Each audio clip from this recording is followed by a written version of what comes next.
السلام عليكم يا شباب، عاملين ايه؟ معاكم محمد من قناة جيمنج احمد حمد. النهارده فيديو عودة خطة 4-2-2-2 الأسطورية، الخطة الأبرز يعني في القناة بتاعتنا. طريقة الحصول عليها وعودتها يعني، وأنصحكم إن انتوا تحفظوها بسرعة لأنها خطة أسطورية الصراحة. أنا كنت حافظها بس معرفش راحت، بقى احفظها تاني ان شاء الله. وانا مبسوط جدا ان الخطه دي رجعت تاني. لكن قبل ما نبدا بقى، ما تنساش اللايك والاشتراك في القناه وتفعيل زر الجرس. ما تنساش برضو انت تصلي على النبي تحت في كومنت. يلا نبدا. في الاول كده هنروح على اكسترس عشان نجيب النادي بتاع الخطه. تروح على يوزر انفورميشن، دريم تيم، تروح على دريم تيم، بيس تيم.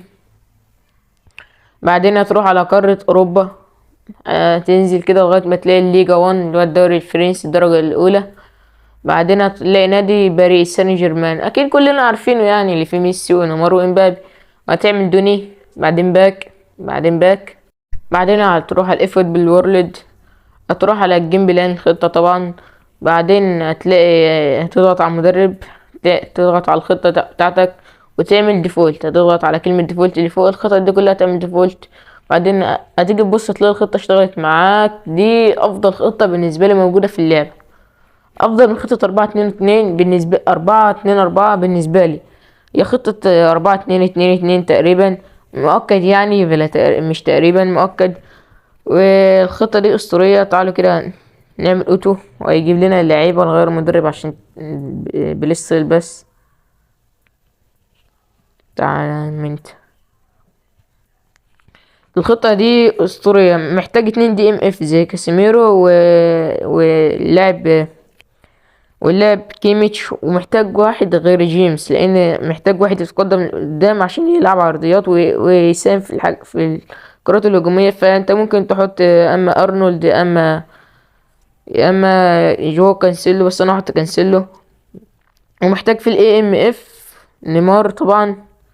وممكن تحط جنبه مثلا اي حد تاني، مثلا ميسي. فين ميسي؟ كده نجيب ميسي. تعالى يا عم ميسي او مولر، اي حد من دول في رؤوس الحربة. الاتنين رؤوس الحربة اللي انا حطيتهم دول. ولازم بقى في الاهم كده ان تخلي الاتنين دول دي ام اف عشان هيبقى في الهجوم كتير. اللي هتلاقي دول دي مهاجم ودي مهاجم، ودي مهاجم ودي مهاجم في الهجوم. وهتلاقي ولو عملت دول سي ام اف هتلاقيهم يتقدموا، لكن خليهم دفاع عشان في الهجمات المرتدة ما يرجعوش، ما يجيش عليك هجمات مرتدة خطيرة يعني. وبس دي كده دي هتكون نهاية الفيديو. اتمنى الفيديو كان عجبك. لو عجبك ما تنساش اللايك والاشتراك في القناة، ولو انت مش مشترك اشترك. فعل زر الجرس. بس كده، السلام عليكم.